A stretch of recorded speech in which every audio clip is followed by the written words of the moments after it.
Have you ever wondered why some people in their 70s and 80s seem to radiate energy and vitality, still traveling, enjoying hobbies, and living independently, while others the same age need constant care and struggle with daily tasks?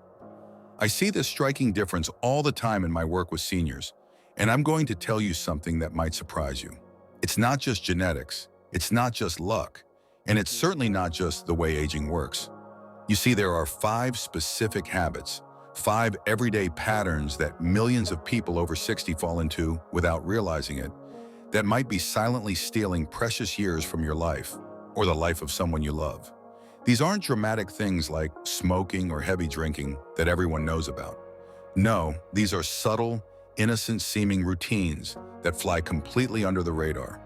What's truly heartbreaking is that I've watched countless families struggle with premature decline in their older loved ones, never realizing that simple changes could have made all the difference.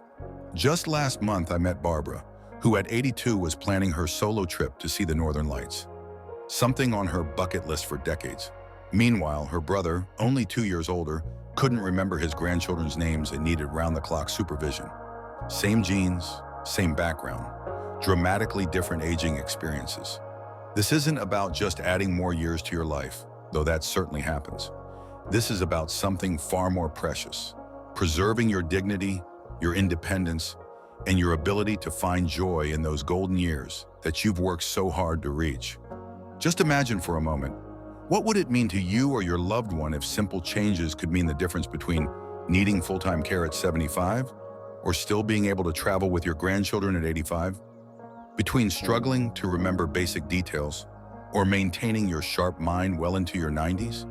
Between feeling like a burden to your family or continuing to be a source of wisdom and strength for generations to come? The choices you make today, even in your 60s, 70s, or 80s, have more power than you might realize.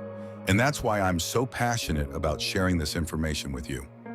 By the time we finish our conversation today, you'll understand 5 common habits that many people over 60 don't realize are harmful. You'll see why even medical professionals often miss these warning signs during routine checkups.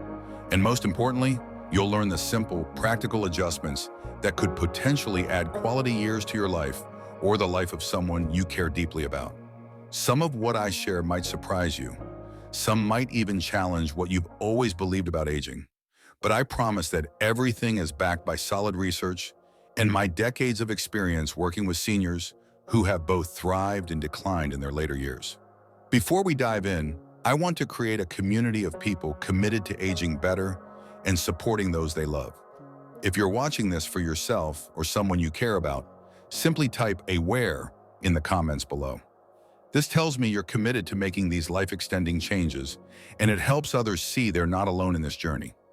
And while you're at it, make sure to subscribe to our Elderly Healthy Wisdom channel. Each week, we share insights just like these that help you navigate the challenges and embrace the joys of aging with grace, dignity, and vitality. These aren't just feel-good tips. They're practical strategies that could quite literally change the course of your later years. Now let's talk about those 5 habits that might be quietly shortening your life, starting with one that is happening in medicine cabinets across the country right this very moment. Let me tell you about Martha. At 73, she was fiercely independent and took immense pride in managing her own health. You might know someone just like her. Martha's bathroom cabinet looked like a small pharmacy, bottles upon bottles of medications lined up neatly. Some prescribed by her cardiologist, others by her rheumatologist. Some recommended by well-meaning friends at her bridge club. Still others she'd seen advertised during her favorite evening television programs.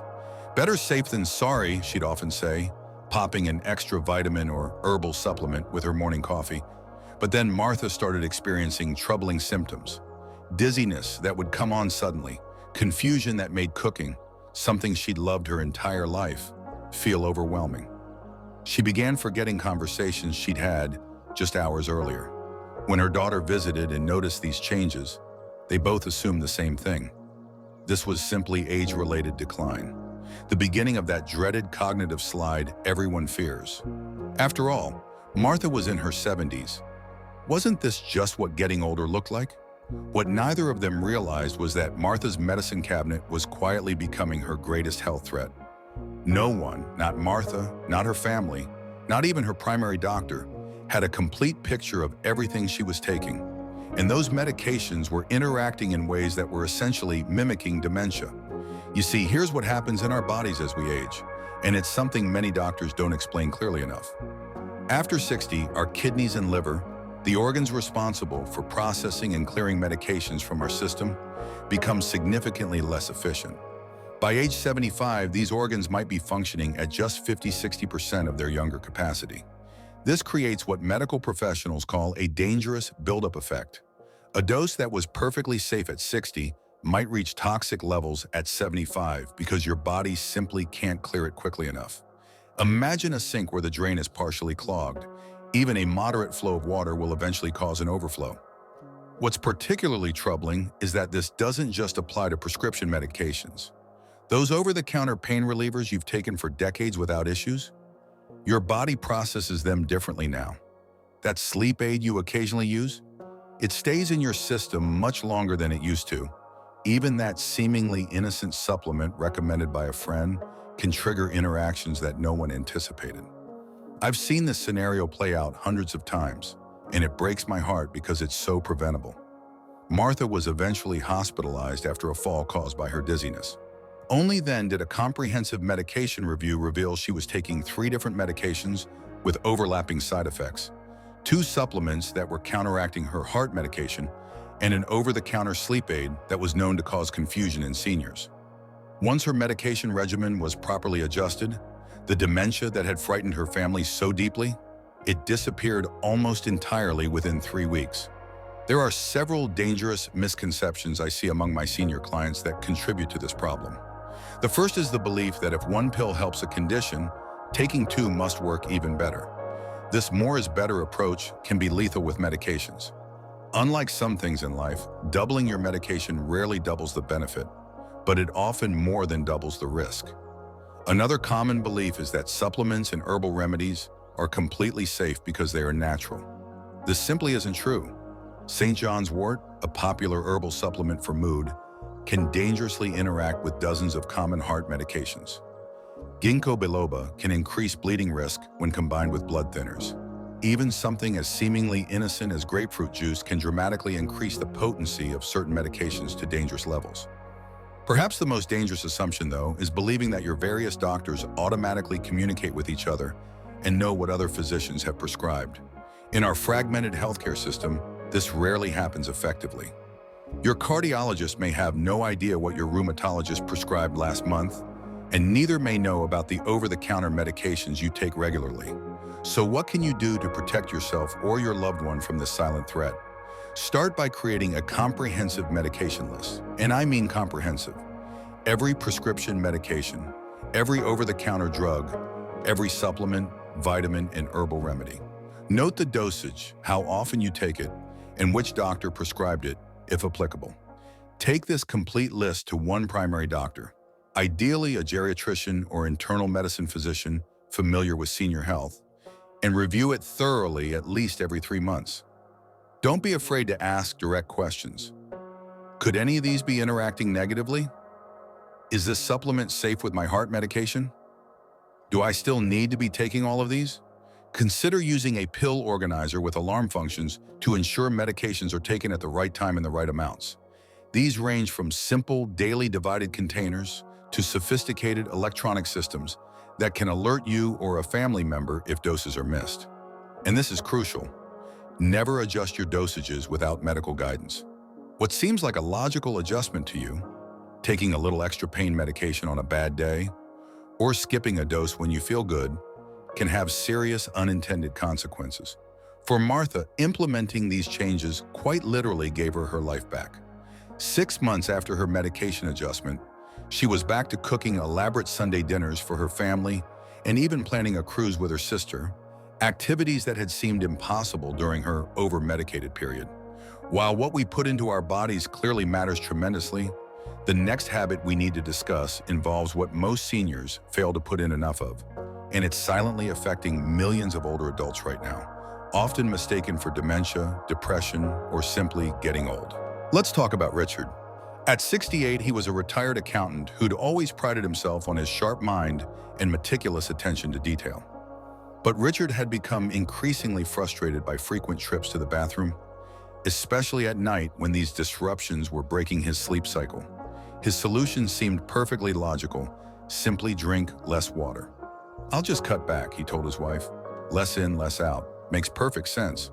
And on the surface, it did seem sensible. But within just a few months, Richard's family started noticing troubling changes. His normally quick wit became dulled. He struggled to follow the plot of his favorite TV shows. Simple decisions like what to order at a restaurant became overwhelming. His usual good nature gave way to unexplained irritability and mood swings. His wife and adult children feared the worst: early dementia, or perhaps a series of small strokes. After all, cognitive decline is what we've all been conditioned to expect with aging, isn't it? But when Richard's doctor ordered comprehensive testing, the primary diagnosis wasn't dementia at all. It was severe chronic dehydration. This scenario plays out thousands of times every day across the country, and it's one of the most frequently misdiagnosed conditions in older adults. The reason is both simple and shocking. Many of the symptoms of dehydration perfectly mimic what we've been taught to accept as normal aging. Here's what's happening in your body. As you age, your thirst sensation naturally decreases, sometimes dramatically. By age 65, many people experience only 40% of the thirst signals they did in their younger years. It's as if your body's internal low water warning light becomes significantly dimmer. Yet, and this is crucial, your body's need for water remains virtually unchanged. Your brain, which is 75% water, needs proper hydration to function optimally. Your blood, your organs, your joints, your digestive system, all require adequate fluid to perform their essential functions. What many don't realize is just how dramatically even mild dehydration affects cognitive function. Research from the University of East London found that being just 1% dehydrated, an amount so small you wouldn't even feel thirsty, can reduce cognitive performance by up to 30%. Memory, attention, decision-making, all significantly impaired. At 2% dehydration, still considered mild, studies show reaction time slows to levels comparable to legal intoxication. At 3%, which is common among seniors who restrict fluids, the cognitive effects can be indistinguishable from early dementia. But the problems extend far beyond brain function. When you're dehydrated, your blood literally thickens. This forces your heart to work harder to pump it through your body, raising blood pressure and increasing strain on an already aging cardiovascular system. This thickened blood state increases your risk of heart attack and stroke significantly. Some studies suggest by as much as 60%. Your kidneys, already working less efficiently with age, become further stressed without adequate fluid. Ironically, and this is something Richard eventually learned, restricting water to reduce bathroom trips often backfires completely. When chronically dehydrated, your kidneys can't function efficiently, leading to more concentrated urine that irritates the bladder, creating that urgent, gotta-go feeling, even when your bladder isn't full. Proper hydration actually helps reduce nighttime bathroom trips by allowing the kidneys to function more efficiently during daytime hours. It's counterintuitive, but many of my clients have found that by drinking adequate water throughout the day, but tapering off in the evening, they actually experience fewer nighttime disruptions. There are several dangerous misconceptions that keep this problem flying under the radar. The first is the belief that increased confusion, fatigue, or irritability are simply inevitable parts of aging. They're not. While some cognitive changes are normal with advancing years, sudden or dramatic shifts often have specific, addressable causes, with dehydration being among the most common. Another widespread misunderstanding is that all fluids are created equal when it comes to hydration. Many seniors proudly tell me, "I drink plenty of fluids." But when we look closer, those fluids are often primarily coffee, tea, or juice. Caffeinated beverages actually have a diuretic effect, potentially worsening dehydration. And sugary drinks like juice or soda can alter your body's fluid balance due to their high sugar content. I frequently hear seniors say, "I don't drink water because it's tasteless," or "water just goes right through me." These objections sound minor, but they lead to serious health consequences when they become habitual reasons to avoid proper hydration. For Richard, the solution was straightforward but required intentional habit changes. His doctor and I worked with him to implement several practical strategies that dramatically improved his hydration status, and with it, his cognitive function, energy levels, and overall health. First, we established a water-first rule. Before his morning coffee, Richard drinks a full 8-ounce glass of water. This simple habit shift ensures that his first fluid intake of the day is actually hydrating rather than potentially dehydrating. Second, we made hydration visible and measurable. Richard now uses a clear water bottle with measurement markings that show how much he should drink by certain times of day. This visual reminder sits on his kitchen counter, making it impossible to forget about hydration. His daily goal is half his body weight in ounces. So for a 180-pound person, that's 90 ounces of water daily. Third, we address the taste issue by adding natural flavors like cucumber slices, berries, or a splash of juice to make water more appealing. For seniors who find plain water unpalatable, this small adjustment can make a tremendous difference in compliance. Fourth, we incorporated more water-rich foods into his diet. Cucumbers, celery, watermelon, oranges. These are essentially edible water and can contribute significantly to overall hydration status. A large salad with water-rich vegetables can provide nearly 2 cups of water. Finally, we adjusted the timing of his fluid intake, with the majority consumed before 6 p.m., tapering off in the evening hours to minimize nighttime disruptions. This balanced approach actually reduced his nighttime bathroom trips within the first week. The results were nothing short of remarkable. Within 3 weeks, Richard's family noticed his mental sharpness returning. His mood stabilized, his energy levels increased. The senior moments that had frightened everyone so deeply diminished dramatically, all from properly hydrating his body and brain. This transformation is available to virtually everyone over 60 who makes hydration a conscious priority. It costs nothing, requires no prescription, and has no negative side effects, only benefits that extend to nearly every bodily system. While proper hydration energizes and nourishes your body from the inside, our third habit affects how that body moves, or doesn't move, throughout the day. And this habit might be the most insidious of all because it often begins with the best of intentions. I want to share Eleanor's story with you. At 77, Eleanor had always been active. Nothing extreme, mind you, just a daily 30-minute walk around her neighborhood that she'd enjoyed for decades. She loved greeting the neighbors, watching the seasons change, and feeling the simple pleasure of moving her body in the fresh air. Then came that Tuesday morning in October. The sidewalk was slightly damp from an early morning drizzle, and Eleanor's foot slipped just a bit. She caught herself on a nearby fence and didn't even fall completely. No injuries, no bruises, just a momentary scare. But that small slip changed everything. "I could have broken a hip," she told her daughter that evening. "At my age, you can't be too careful. Better safe than sorry." Eleanor's walks became less frequent, then shorter, then stopped altogether as winter approached. "I'll start again in the spring when the weather's better," she promised herself and her concerned family. But spring came and those walks never resumed.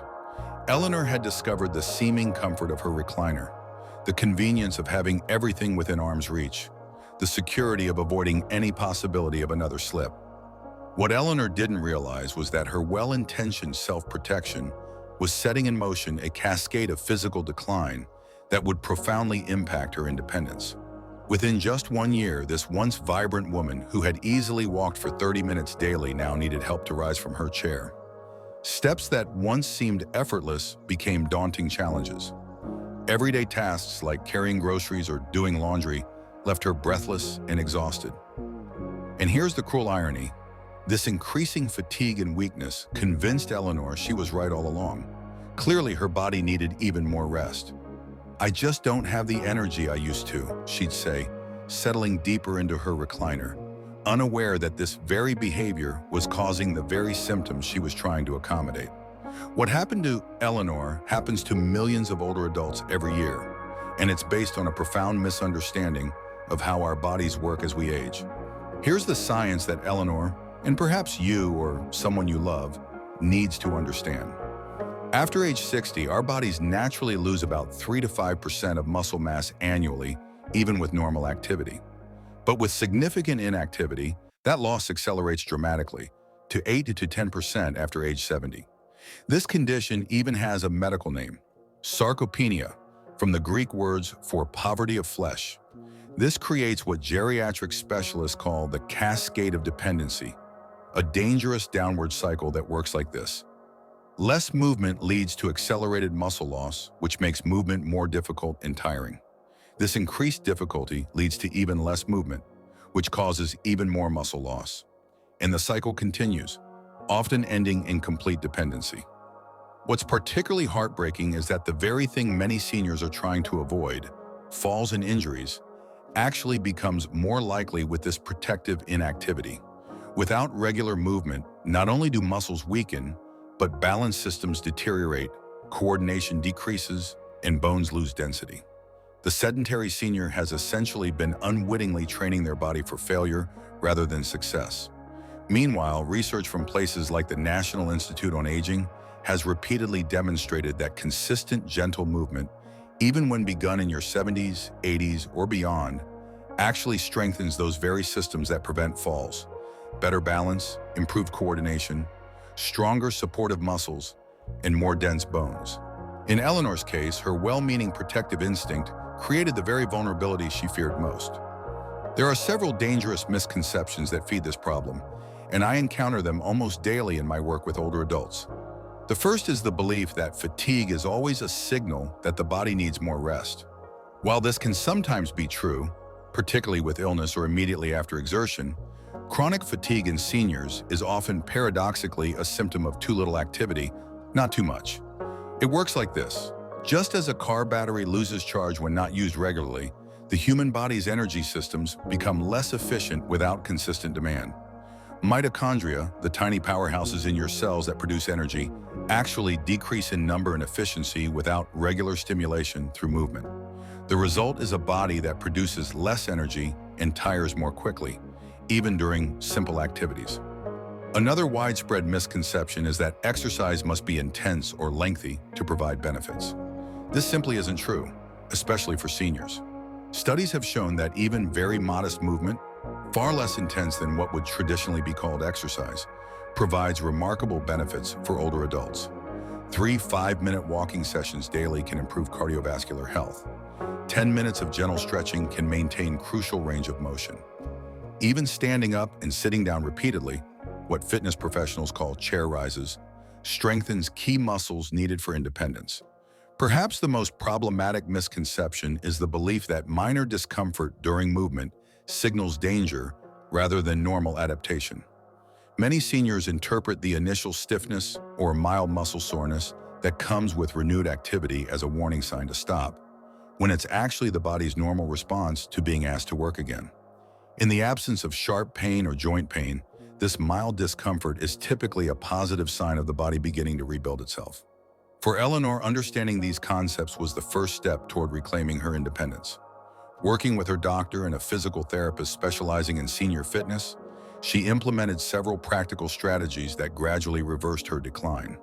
The approach that worked for Eleanor, and that I've seen work for hundreds of seniors in similar situations, starts with redefining what counts as beneficial movement. Rather than thinking in terms of formal exercise sessions that can feel overwhelming, Eleanor began incorporating 5 minutes of gentle movement every hour throughout her day. She started marching in place during television commercials, just lifting her feet and putting them down for the duration of each ad break. She practiced leg lifts while reading her favorite mystery novels, simply raising and lowering each leg 10 times whenever she reached the end of a chapter.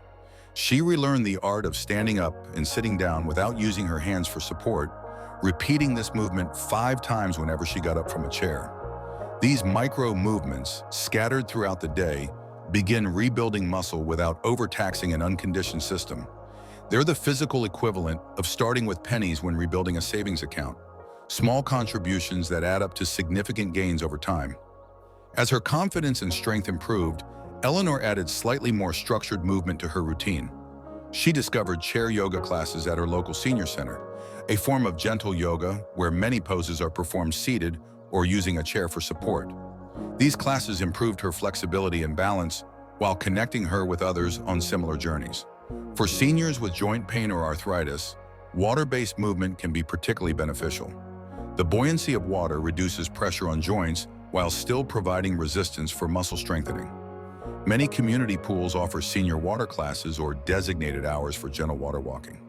The key principle Eleanor learned, and that I want to emphasize to you, is that any movement is better than no movement. Perfect is the enemy of good when it comes to senior fitness.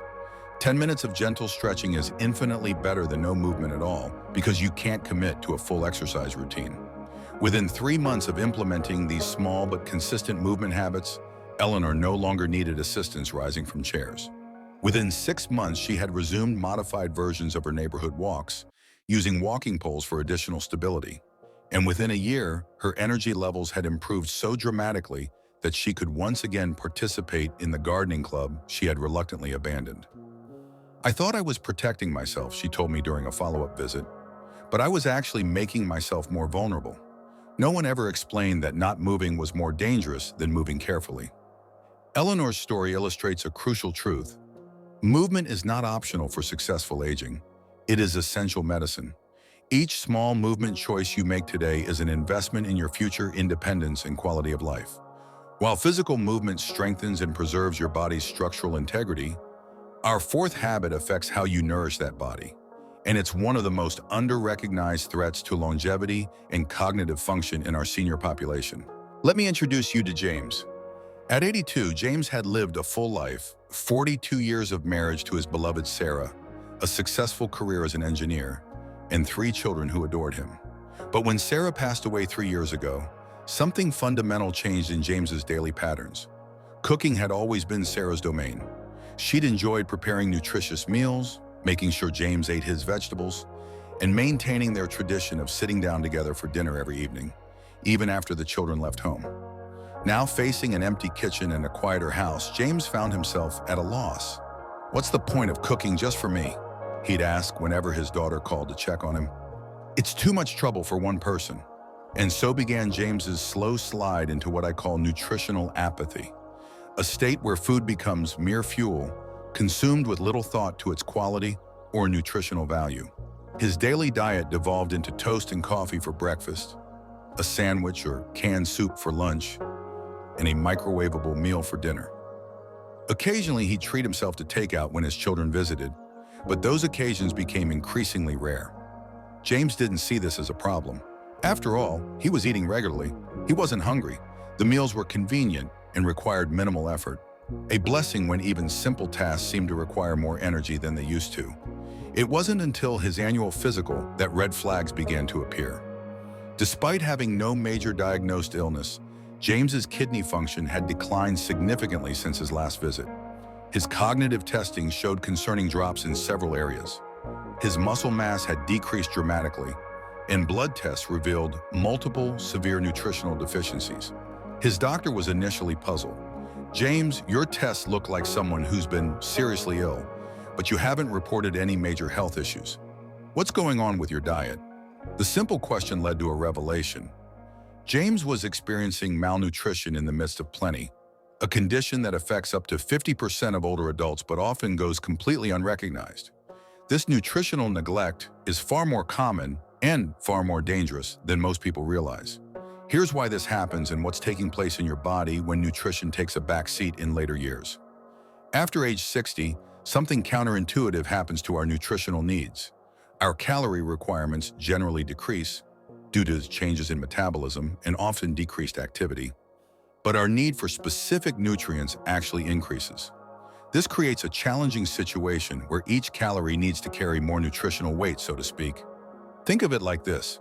When you were younger, your body might have needed 2,400 calories daily and could extract the nutrients it needed from that volume of food, even if some of those calories came from less nutritious sources. Now, your body might need only 1,800 calories but still requires the same, or even higher, levels of protein, vitamins, minerals, and antioxidants. Processed convenience foods create what nutritionists call a dangerous scenario of simultaneous overfeeding and undernutrition. You can be consuming enough or even too many calories while still starving your body of the essential nutrients it needs to maintain organ function, muscle mass, cognitive abilities, and immune response.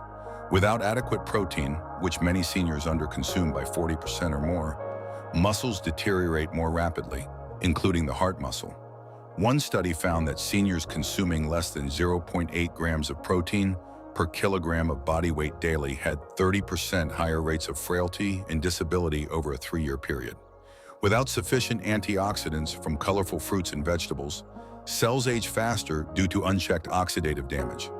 This accelerates everything from skin wrinkling to organ dysfunction to cognitive decline.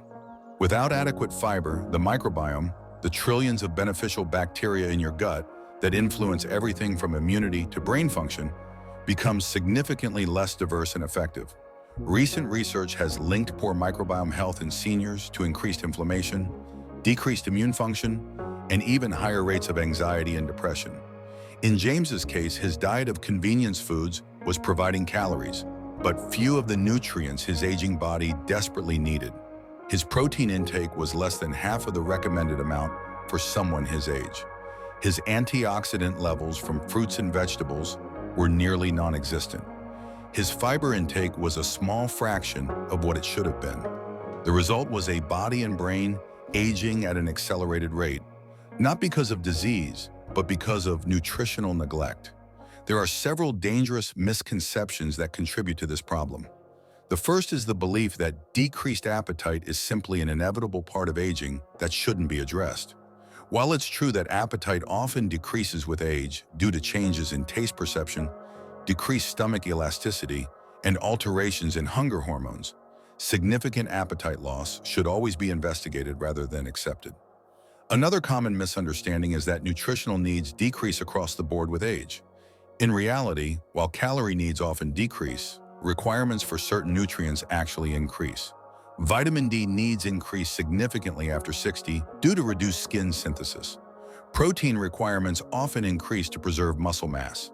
B12 absorption becomes less efficient, necessitating higher intake or supplementation. Perhaps most dangerous is the belief that I've eaten this way for decades without problems, so it must be fine. This ignores a fundamental truth about aging. Your body's resilience and ability to compensate for nutritional inadequacies diminishes with age. The dietary patterns that didn't cause obvious problems at 50 may create significant issues at 70 or 80 as your body's reserve capacity decreases. For James, understanding these concepts was the first step toward reclaiming his health. Working with his doctor and a dietitian specializing in senior nutrition, he implemented several practical strategies that dramatically improved his nutritional status within just a few months. The approach that worked for James, and that I've seen work for hundreds of seniors facing similar challenges, focuses on nutrient density rather than quantity. Rather than feeling overwhelmed by the need to prepare elaborate meals, James learned to make simple, strategic food choices that delivered maximum nutrition with minimal effort.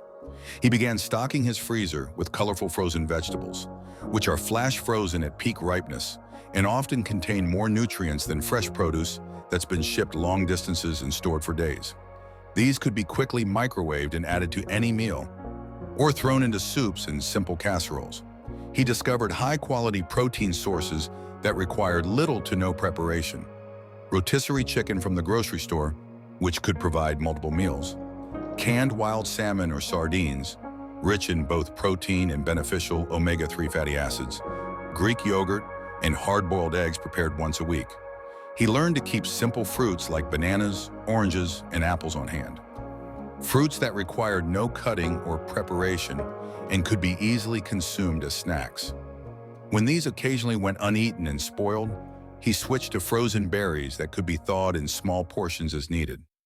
For someone in James's situation, living alone and finding cooking unmotivating, meal delivery services designed specifically for seniors became a valuable resource. Unlike generic meal delivery kits that often involve significant preparation, these services provide fully prepared, nutritionally balanced meals that need only be heated. Many such services offer options specifically formulated for common senior health conditions, like diabetes, heart disease, or kidney issues. Another strategy that worked well was batch cooking simple meals on days when his energy and motivation were higher. A big pot of hearty soup or stew could be divided into individual containers and frozen, providing nutritious meals for days when cooking felt too daunting. James also discovered the social aspect of nutrition that he'd been missing. Once monthly, he began having a cooking day with his daughter, where they would prepare multiple dishes together. This not only provided him with nutrient-dense meals for his freezer, but also gave him the social connection and sense of purpose that had disappeared from his mealtime routine after Sarah's passing. Within just 3 months of implementing these changes, James's lab values showed remarkable improvement. His kidney function stabilized, his energy levels increased. Even his cognitive testing showed improvement, particularly in areas of processing speed and memory, a testament to the profound connection between nutritional status and brain function in older adults. I had no idea food could make such a difference at my age, James told me during a follow-up visit. I thought those days were past, that at 82 it wouldn't really matter what I ate anymore. James's story illustrates a crucial truth. Nutrition remains a powerful determinant of health, function, and quality of life well into our 80s and beyond. Each meal choice you make, even in your later years, is an opportunity to nourish your body and brain for better function and resilience. While proper nutrition builds physical resilience and supports your body's basic functions, our fifth habit affects something equally crucial: your mental and emotional well-being. And it might be the most quietly destructive habit of all, often disguised as independence or self-sufficiency. I understand that hearing about these 5 habits might be stirring up some complicated emotions right now. Perhaps you're recognizing these patterns in yourself and feeling a wave of regret about choices you've made in recent years. Maybe you're seeing these habits clearly in someone you love deeply and experiencing a mixture of concern and uncertainty about how to help them. Some of you might even feel a sense of grief, mourning what feels like lost time or missed opportunities for better health. I want you to know that these reactions are not only normal, they're a sign of how deeply you care. They reflect your commitment to life, to wellness, to making the most of every precious year you have. These feelings deserve to be acknowledged, not pushed aside. But now I want to share what might be the most important part of our conversation today. The truth that decades of research and my years of clinical experience consistently confirm: it is never, ever too late to make meaningful changes to your health journey. Our bodies possess remarkable regenerative capacity at every age. The human system is designed with an extraordinary ability to heal, to adapt, and to improve when given the right supports, even after decades of suboptimal habits. This isn't wishful thinking, it's biological reality. I've seen 85-year-olds dramatically improve their strength and balance within weeks of beginning gentle movement practices. I've witnessed 90-year-olds reverse cognitive decline by addressing chronic dehydration and poor nutrition. I've observed profound emotional transformations in seniors who reconnected socially after years of isolation. The scientific literature is filled with similar cases that defy our cultural expectations about aging. A landmark study from the Journal of the American Geriatric Society found that adults in their 80s and 90s who implemented multiple lifestyle changes showed improvements in cognitive function equivalent to being 10 to 15 years younger on standardized assessments, all within 6 months. This isn't about extending life at all costs or chasing some unrealistic fountain of youth.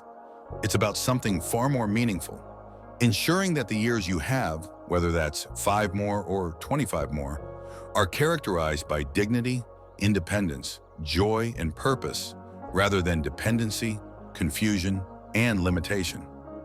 I believe deeply in what geriatricians call compressed morbidity, the goal of reducing the period of dependency and suffering at the end of life, not just extending lifespan. The changes we've discussed today serve that noble purpose, helping you remain vital and engaged for as long as possible, compressing that period of decline into a smaller portion of your life journey. So here's my invitation to you today. Choose just one of these 5 areas we've discussed and commit to a small, specific change this coming week. Just one.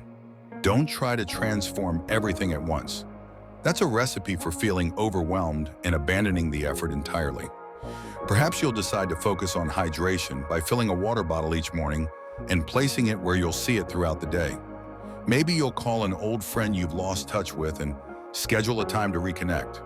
Perhaps you'll add one colorful vegetable to your dinner plate each evening, or set a timer to stand up and march in place during TV commercials. These adjustments might seem minor in isolation, almost too small to matter, but they represent something profound, a decision to take an active role in writing the next chapter of your life story rather than passively accepting decline as inevitable.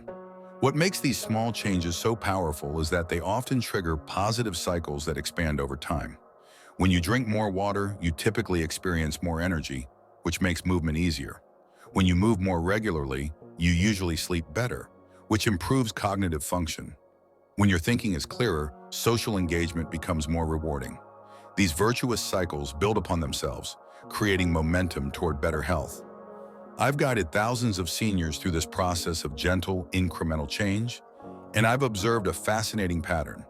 What begins as a sense of obligation, I should drink more water, or I need to be more active, often transforms into genuine pleasure over time. The body remembers what it feels like to be properly hydrated, adequately nourished, appropriately moved, and meaningfully connected. It recognizes these states as natural and responds with signals of satisfaction. This is why I want you to understand that the changes we're discussing aren't about restriction or limitation. They're ultimately about expansion.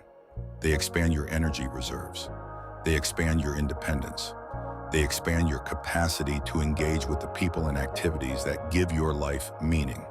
They expand the range of possibilities available to you each day. I recently received a letter from Bernard, a 79-year-old former patient who had implemented several of the changes we've discussed today after experiencing some concerning cognitive symptoms. His note included a line that deeply moved me. I thought I was signing up for a regimen of deprivation in exchange for better health. What I discovered instead was that I was actually reclaiming parts of myself I thought were gone forever. That's the profound opportunity before you today. Not just extending life, but reclaiming its fullness.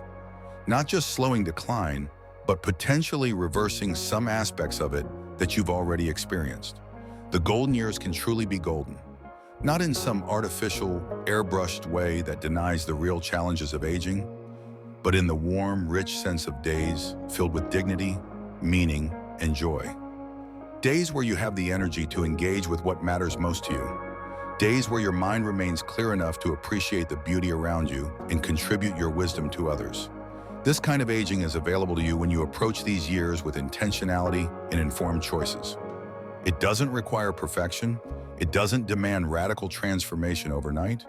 It simply asks for your willingness to make small, consistent adjustments in service of your well-being. As you reflect on what we've discussed today, I encourage you to be gentle with yourself. If you recognize that you've been engaging in some of these habit patterns, that awareness is not an occasion for harsh self-judgment, but rather a doorway to positive change. Compassion toward yourself, or toward a loved one you're concerned about, creates a much stronger foundation for lasting improvement than criticism ever could. Remember, too, that seeking help with these changes isn't a sign of weakness, but of wisdom. Consider discussing these issues with healthcare providers who specialize in geriatric care. Reach out to community resources designed to support healthy aging. Invite trusted family members or friends to join you in implementing some of these changes. Social support dramatically increases the likelihood of success with any health modification. Your life, at whatever age you find yourself now, remains a story in progress, not a foregone conclusion. The chapter you begin writing today can still influence how the story unfolds, regardless of what previous chapters have contained. This is the great gift of our remarkable human biology and spirit.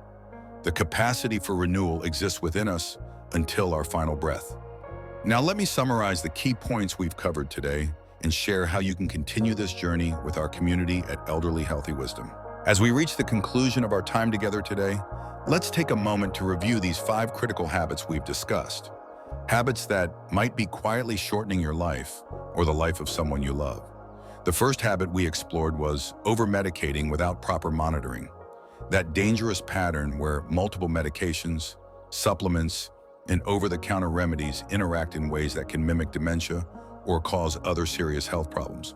We saw how Martha's health transformed when she finally had a complete medication review and proper adjustments. The second habit was chronic dehydration disguised as normal aging. How Richard's attempt to avoid bathroom trips by limiting fluids led to cognitive symptoms that his family mistook for dementia, and how proper hydration restored many of his mental faculties that seemed lost. Our third habit examined movement avoidance as misguided self-protection. Eleanor's story of how trying to stay safe by avoiding activity after a minor slip actually accelerated her physical decline, and how strategic, gentle movement helped her reclaim her independence. The fourth habit revealed how nutritional apathy leads to convenience eating. James's reliance on processed, nutrient-poor foods after losing his wife, and how focusing on simple, nutrient-dense options restored his energy and cognitive function.